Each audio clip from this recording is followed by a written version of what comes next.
Mapleview Drive in the area that we're working between Huronia and Yonge Street is pretty complex, unfortunately, as a road project. And we did have an unexpected problem there when we went to sink a pipe very deep. The issue is that this is pretty swampy land. Notwithstanding, there's lots of neighborhoods. If you're around Mapleview and Huronia, you may wonder why.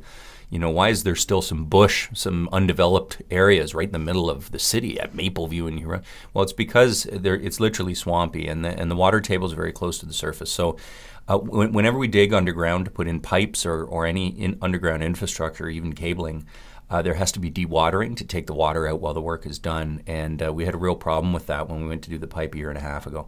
So that the last bits of the section from Huronia to Country Lane, there's still some touch-up that's being done there, but the next phase, which will widen Mapleview, is starting to begin. And of course, the end state on this is a road that should have been widened many, many, many years ago, and really is still in a rural condition.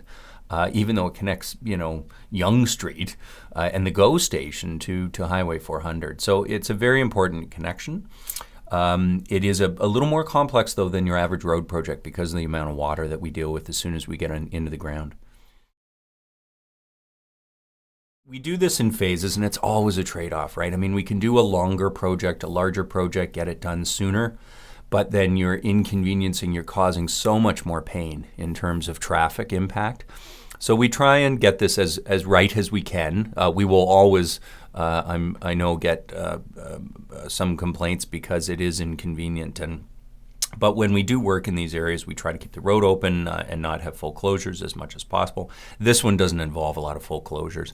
The last piece out to Yonge next year will really complete work that in my opinion, really should have been done 20 years ago.